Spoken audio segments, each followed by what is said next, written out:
What is going on, everybody? Paul here, coming at you with your Crypto Coffee Update, where we start the day by discussing news and upcoming events in the cryptoverse, all while enjoying our fresh cup of coffee. So join me now for our simultaneous sip. Now that is how you start the day. Alright, first segment is the News Byte. So there are two very different schools of economic thought in the world today. The first is the School of Austrian Economics, founded in the mid-1800s by a gentleman named Ludwig von Mises. Mises saw economics as a descriptive rather than prescriptive force that exists to explain parts of human action.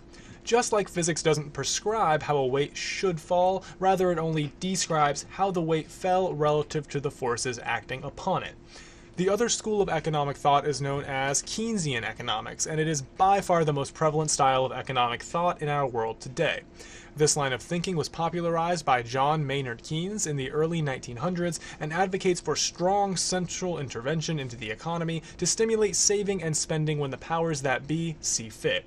Keynesian thought sees economics as a prescriptive force rather than simply a descriptive force. Said another way, Keynesian economic thought suggests that a central bank, most of the time a privately owned institution, is comprised of people far smarter than anyone else in the society. So smart, in fact, that they know how much each person should be saving or spending at a particular time and what effect they will have on the wider economy many decades into the future. Think of it like a real-life version of The Sims 3. This hero worship style of economics was sold part and parcel over time to the uninformed populace long after its tenets were already enacted without their consent. The Federal Reserve of the United States was established in 1913 after a secret meeting in 1910 led to its quiet creation. Shortly after this inception, this privately controlled cartel ramped up the printing presses and more than doubled the monetary supply of the US dollar in just 15 years. You can see here on your screen a red line that indicates when the Federal Reserve was established and two black lines that indicate the start of the stock market crash, followed by a subsequent bank holiday when the banks officially closed for a time to sort out what the hell was going on. In this yellow highlighted portion of the chart, you can see an increased monetary supply, indicated by the green section of the chart, from about $18 billion to a staggering near $45 billion, again in the period of just 15 years. The Federal Reserve knew exactly what it was doing. Cheap money fuels greater spending as individuals take less caution with money that is not their own, that they know they will most likely not have to pay back in full as its value is burned away by inflation. Inflation that's driven to begin with by this cheap money. The Federal Reserve's first experiment of prompting Americans to spend, and stimulate the economy went incredibly well, but at what cost? We mentioned the black line on the right-hand side is the point at which things begin to take a turn for the worst. The stock market crashed spectacularly on October 29, 1929, in what became known as Black Tuesday. Suddenly, the printing presses couldn't move fast enough as the collective mentality switched from irrational exuberance to panicked fear as a rush to get out while profits were still good spread across the market. In the mind of the Federal Reserve, this immensely depressive sell-side pressure had to be stopped for the American economy to get back on track and continue its meteoric rise. The way the Federal Reserve attempted to slow the sell-off was by prompting Americans to save their newfound wealth rather than spend it, a process that they hoped to achieve by buying back the supply of these newly created US dollars. In theory, this buyback would slow consumer spending as deflation incentivized individuals to hold on to what they had rather than sell off with the expectation of more cheap money from the Fed. Said another way, if the dollar will be worth more tomorrow than it is today, why spend it today?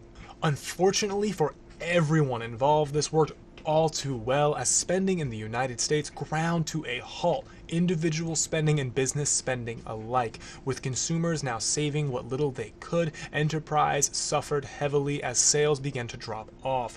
No consumer spending equals no profits for small and medium enterprises, which are much more susceptible to sudden shifts in the market like this.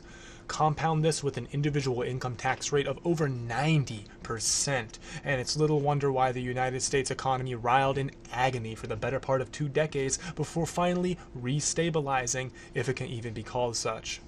After all, it was only in 1913 that the income tax was formalized by the 16th Amendment being ratified, and at a time was only a rate of, at most, 7%. Just 30 years later, 3 decades, and that rate had already ballooned to over 70%, top bracket for a person's income. The very obsessive-compulsive control experiment known as the Federal Reserve that caused the financial mass suffering, which was at the time unparalleled, was the same entity that oversaw the recovery of the United States economy during the New Deal. An absolutely fantastic article from the American Thinker professionally explores this subject and serves as an excellent further read on today's topic. Suffice to say, the New Deal isn't exactly what you learned in school and has caused much more harm than most Keynesian economists will ever let on. In the words of Upton Sinclair, it is difficult to get a man to understand something when his salary depends on his not understanding it. And the sock puppets for the Federal Reserve and the powers that be have become quite adept at making their intentional lack of understanding sound sweet and palatable to the complacent citizenry. How else do you dectuple the tax rate in just 30 years? I hope this brief segment was able to inform you about the origins of the Federal Reserve and some of the core causes behind the Great Depression. It's a history often intentionally shrouded in unclear explanations and mysteries that's becoming increasingly more relevant as we approach a similar situation in our own lifetimes. For more information about the Great Depression and these root causes, check out the interviews between Sarah Westall and economist Wayne Jett, linked below in the description. The obsessive-compulsive Keynesian lever pullers aren't giving up their control easily. This can be seen from Warren Buffett and his crony Charlie Munger's recent childish comments about Bitcoin and crypto, likening the financial freedom of a stable supply and lack of central authority to, quote, trading baby brains, unquote. This disgusting comparison speaks for itself. What a sick, sick thing to say, and a spectacular display of a lack of empathy and tact by someone whose age would suggest otherwise. This is a fine example of Keynesian economics, a system in which other people's freedom of choice becomes your manufactured problem. Alright, that's all for the News Bite. Let's go ahead and move into your Crypto Coffee update for Wednesday, May 9th. There's an Innovation and Free Enterprise Summit happening in South Carolina. Payments Canada Summit is kicking off in Toronto. iCoin Summit is happening in Cyprus. The New Era of FinTech Conference is happening in Amsterdam.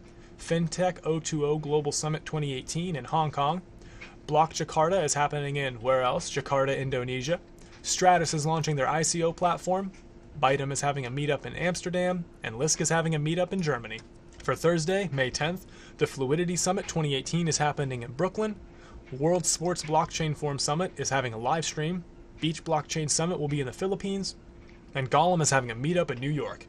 That's all we have for Thursday, May 10th, and for your Crypto Coffee update. As usual, all links below in the description, as well as a list of B-list tokens. They're not bad coins, there's just so much to talk about. I couldn't possibly make it all in one video while still honoring your time. Like, share, subscribe, check us out on the website at cryptide.cc, and join the Discord. We'd love to have conversations about anything and everything under the sun as we seek to make this space the best it could possibly be for everybody involved. My name is Paul, thanks for watching, and I'll talk to you guys next time.